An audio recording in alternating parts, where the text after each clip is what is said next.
Welcome to The Making of a Nation, American History in VOA Special English.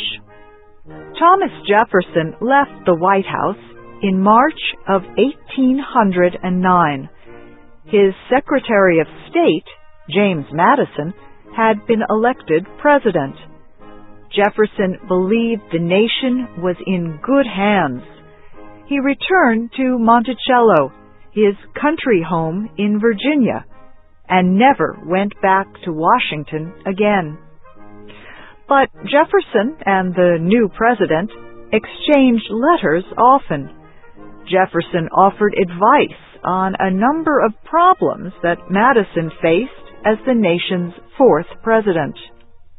There were many visitors to Monticello, but Jefferson was happiest when he could discuss books, government, science, and education. This week in our series, Maurice, Joyce, and Gallant discuss the final days of Thomas Jefferson and his lasting contributions to Virginia and the nation.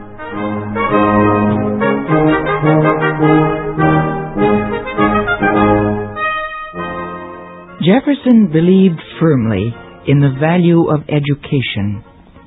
His whole idea of government depended on the ability of citizens to make intelligent decisions.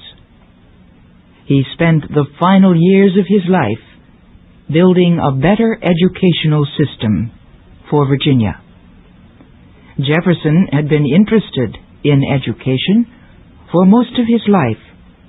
He had developed many ideas about the best way to educate the people. He believed that every citizen had the right to an education, but he understood that all people do not have the same ability to learn. Jefferson divided the people into two groups: those who labor and those who use their minds. He thought both should start with the same simple education, learning to read and write and count. After these things were learned, he believed the two groups should be taught separately. Those in the labor group, he thought, should learn how to be better farmers or how to make things with their hands. The other group should study science or medicine or law. Jefferson did not wait long to begin working to improve education in Virginia. A group of men decided to build a college at Charlottesville, near Jefferson's home. Jefferson immediately offered to take a leading part in starting the school. He said he would plan the buildings and also plan what the students would study. He wrote to many of his friends, experts in education. He asked for their advice. One of the experts told Jefferson he should not include religion among the studies. Jefferson agreed, but he understood that leaving out religious studies would cause problems. He explained it this way: we cannot always do what is absolutely best. Those with whom we act have different ideas. They have the right and power to act on their ideas.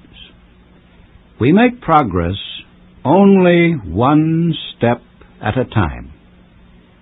To do our fellow men the most good, we must lead where we can, follow where we cannot. But we must still go with them, watching always for the moment we can help them move forward another step.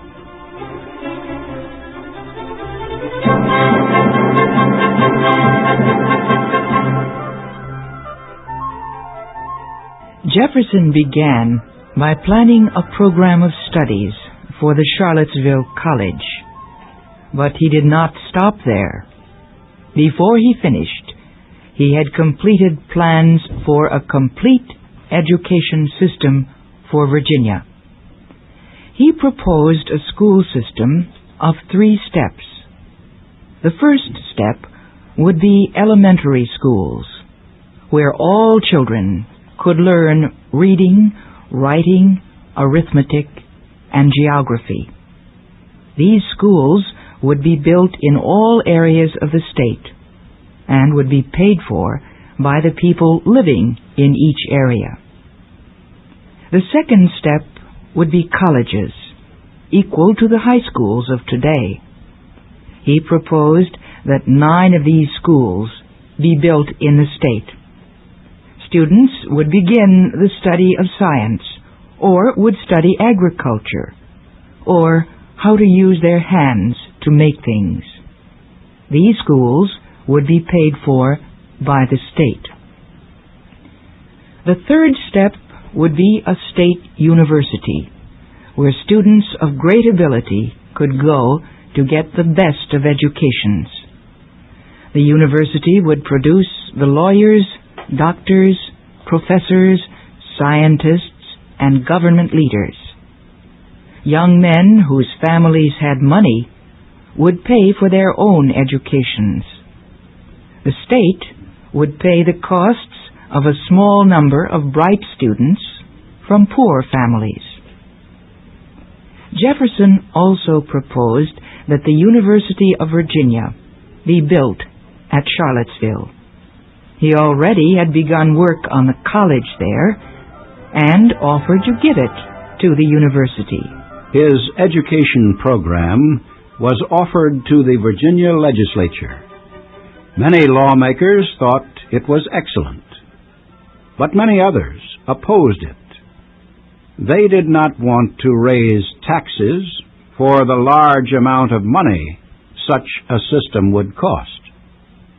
The legislature, however, agreed to part of the plan. It approved a bill to help pay the cost of educating poor children, and it agreed to spend $15,000 each year for a university. There was much debate about where the university should be built. Several other towns wanted the school. Finally, Charlottesville was chosen. By this time, Jefferson had completed plans for the university buildings. He borrowed many of his ideas from the beautiful buildings of ancient Greece and Rome. The buildings were so well planned that 100 years later, when the university was to put up a new building, the builder could find no reason to change the plans drawn by Jefferson. Work began on the university immediately, but it was 6 years before the school was open to students. Jefferson was there almost every day, watching the workmen. He was quick to criticize any mistake or work that was not done well. When he was sick and not able to go down to the university, he would watch the work through a telescope from a window of his home. The cost of the university kept growing, and Jefferson had to struggle to get the legislature to pay for it. He also worked hard to get the best possible professors to teach at the university. He sent men throughout the United States to find good teachers. He even sent a man to Europe for this purpose. Finally, in March 1825, the University of Virginia opened. Jefferson's health had suffered during his years of work for the university. He was 82 years old and feeling his age. He suffered from rheumatism and diabetes and was so weak he could walk only short distances. Jefferson also found his memory was failing. He knew he did not have much longer to live, He told a friend one day, "When I look back over the ranks of those with whom I have lived and loved, it is like looking over a field of battle, all fallen." As his health grew worse, Jefferson turned his thoughts to death. He wrote how he wished to be buried. He wanted a simple grave on the mountainside below his house. He drew a picture of the kind of memorial he wanted put at his grave. On this stone, he wanted the statement, "Here was buried Thomas Jefferson, author of the Declaration of American Independence, of the Virginia Law for Religious Freedom, and father of the University of Virginia." He did not choose his work as Governor of Virginia, Secretary of State, or President. There was not a word about his purchase of the Louisiana Territory from France, which added so greatly to the United States.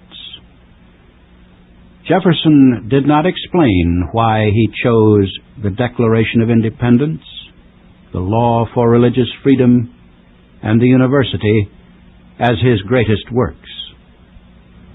Writer Nathan Shackner, in his book on Jefferson, offers this explanation. He chose those points in his life when he performed some service in the unending struggle to free the human mind. Freedom from political tyranny, freedom from religious tyranny, and finally, freedom through education from all the tyrannies that have ever clouded and held back the human spirit. On the 4th of July, 1826, the nation began its celebration of the 50th anniversary of the Declaration of Independence. Then, from Boston, came news that former President John Adams had died.